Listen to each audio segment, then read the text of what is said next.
I sound like an idiot all the time. And I talk to myself in my room like a fucking weirdo. Oh, let me start over. Jesus Christ. What are you doing? So today I have things set up just a little bit differently. I normally have my camera on a tripod really far away and I have it right up in my face and my light is right in my face. So we're going to try it out and you can see all the shit behind me because my room is a fucking disaster per usual. But today, that's what I want to talk about. I want to talk about being a grub. I live that hashtag grub life. I guess I'm notorious amongst my friends for not really showering, not brushing my hair, not washing it, and just being a little dirty pig pen. And if you don't know who Pigpen is, then you need to get yourself right with some Charles Schultz. That's all I'm saying. But anyway, so I am kind of a Grummunchkin. Not kind of, I am. I'm a total Grummunchkin, and I wanted to kind of show what that life is like as far as like your beauty products. So I have been discussing and I've been using the same beauty blender for the last 2 years, I think I've had it. Yeah, I think I've had it 2 years now. And it's like a real beauty blender. It was like one of those ridiculously priced ones. And I've been using it for 2 years. I clean it I clean it somewhat regularly. And I'll go between using it and not using it. And in the span of the 2 years, I've used my makeup brushes for my foundation. I've used this beauty blender. And I've also gone through a handful of Real Techniques sponges as well. I was cleaning this Real Techniques sponge the other day. And as you can see, like this part is wearing out. And I thought, oh, I need to replace this. And I'm not gonna lie, this sponge in particular, I did not wash barely at all. And I've noticed the way I do my foundation is a little different. And I felt like this was eating up foundation a whole lot. I'm not really a blending the contour and highlight with a sponge kind of girl, but normally this is just for my foundation. And as I was cleaning this sponge and this Real Techniques sponge right here the other day, I thought, this is getting worn out and this is hella old. I wonder how much bacteria and grossness this is harboring. So I decided to cut them open and see what it's like. I've had this Real Techniques sponge for 4 or 5 months now, and it's starting to wear out right here. I'll show you. You can see like it's falling apart right there, and then I cut it. So I will show you what they look like on the inside.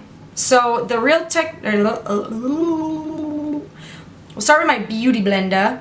The base of it is, why did I squeak like a prepubescent boy?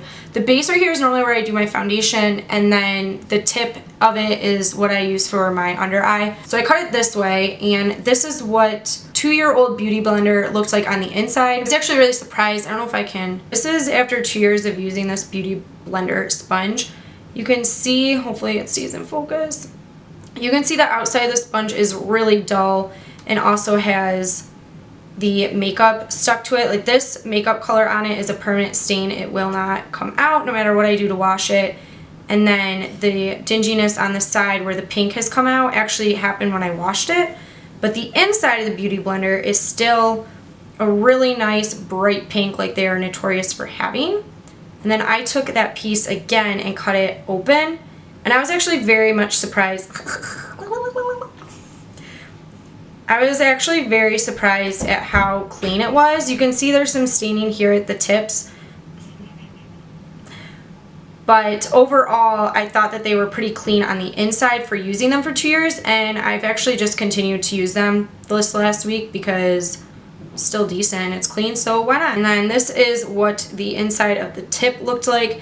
The tip was not as bright pink anymore. I think just because there's less sponge between, you know, the tip here and here, like the, what's it called? Circumference is smaller, so that way it got washed more. But overall, it's still pretty clean for having it for 2 years. Not that I recommend doing that at all, but if you got to, I mean, they're $20, so you make it last. So I want to talk about my beauty blender really quick. I did buy this when I think Sephora had a deal where you got 2 in a box for like 25 or 30 bucks, so they're each 15 instead of the usual 20.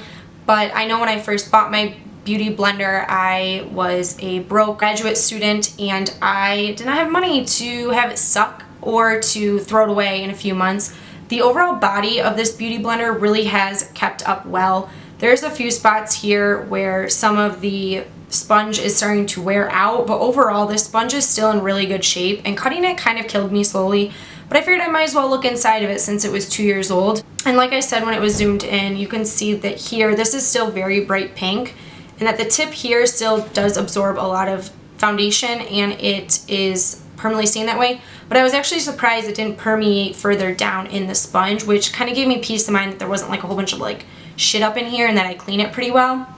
How I clean my beauty blender is I just have a bar soap, which is the Dr. Brunel castor oil soap in a bar form, and I just kind of molest the bar soap with the sponge, and then I just squeeze it out and molest it again, squeeze it out. I like that bar soap, but I feel like on my brushes it leaves some sort of residue on it. So once that bar soap is out, I'm not going to use it anymore. Also, when I started using that bar soap is when the pigmentation of the pink in the beauty blender really started to run, which made me wonder, why is this not just white or some normal color or a natural sponge color? Why does it have to be pink? I get that's a signature thing, but the next time after using it, after I washed it, I would dab it out on a washcloth. And when I do my foundation, what I do is I put it on my face and then I dab it, and then when I'm done every day, I just kind of squeeze out the extra foundation on this nasty ass washcloth every day, and then I bleach them and wash them because I'm gross. Like, this is my grub life, but it works for me. So onto the Real Technique sponge that I've had for just a few months. So onto the Real Technique sponge I've had for a few months. It was already starting to really come apart right here. I would say within the first month it started to wear right here in the middle, which I was pretty disappointed on. I've always been pretty happy with the quality of Real Technique sponge. I don't know if I got like kind of a dud or a bad batch, but this one just wore out really quickly. And again, first I cut it this way across, and it's still the nice orange color. I will say here in the middle, however, there is a little bit of foundation you can see there. So it did soak all the way through to the middle of the sponge. And then this half is the half with the pointer, which I use to blend my face. And again, you can see the center foundation here. The texture, however, of the inside of the sponge is still really dense and soft on both sides, where the outside is very worn and it kind of feels like an old wrestling mat in gym class, if anyone knows what that feels like. But the inside, let me show you what happened. So let me zoom in on these really quick. So this is the inside of the, what would be like the cone half of the Real Technique sponge, and you can see they're normally much oranger, like the inside color when you first purchase them. And again, there is foundation staining, and the castor oil soap I use really fades the color of these. So this is the side I don't use as often. I normally use the tip, again, under my eye and for powder. And then this is the front part of the sponge, which is the part I use to blend my face every day. You can see right here where it was wearing out, and you can see like a dark pigmentation of the foundation that stained it.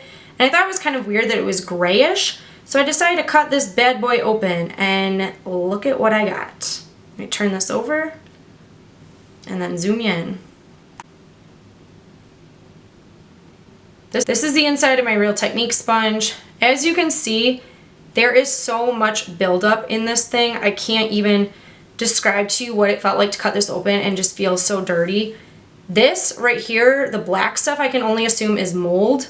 And then this is like soap scum that is now getting all over my laptop.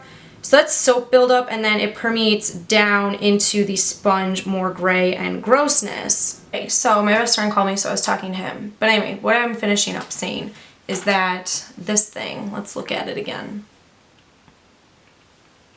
Look at that. The mold, it like smells like gross. My point being is everyone can be a grunt and munchkin sometimes. It's just knowing when you've had your limit. So just please be careful of checking how dirty these get. I don't think you should wash them. I don't think that your sponges are something you should wash every day, but we need to be washing them a little bit more than we are, ladies, myself included. So I just want to show you this as a warning to be better about cleaning your sponges and your brushes, because I know I'm terrible at it. And when you think it's getting grimy on the inside, it probably fucking is. And it's also interesting too, like I've talked a few times on my channel about smart consumerism. I want to touch base with that as far as this Gramunchkin thing is going. Real Technique sponge is about $6 and the Beauty Blender is about $20. I've had this 2 years, and again, the inside pretty clean from all spots, no mold or anything like that. And this was $6 and I've had it just a few months. So sometimes it is the quality of the product that you're paying for. Also, I know I did not take as good of care of this as I would another, again with smart consumerism. In the 2 years that I've had my pink official Beauty Blender brand Beauty Blender, I have probably bought easily 6 of these, maybe more, which if these are $6 a piece, 5 of them, 5 times 5 is 25. So 4 of them, roughly 4 of these at $6 will equal the price of 1 beauty blender. Again, smart consumerism, seeing what you're getting. I just wanted to cut it open and show people and do a little video on it because my hair looked good today and I wasn't trying to waste it. But anyway, that's it. And if you guys like this kind of destroying makeup products or seeing what's inside of shit or getting a better look at my grub life or whatever, just let me know, and maybe I'll keep showing you how disgusting I am and dirty. Let's look at my room real quick. Just this big. Look. Okay, no more. Look.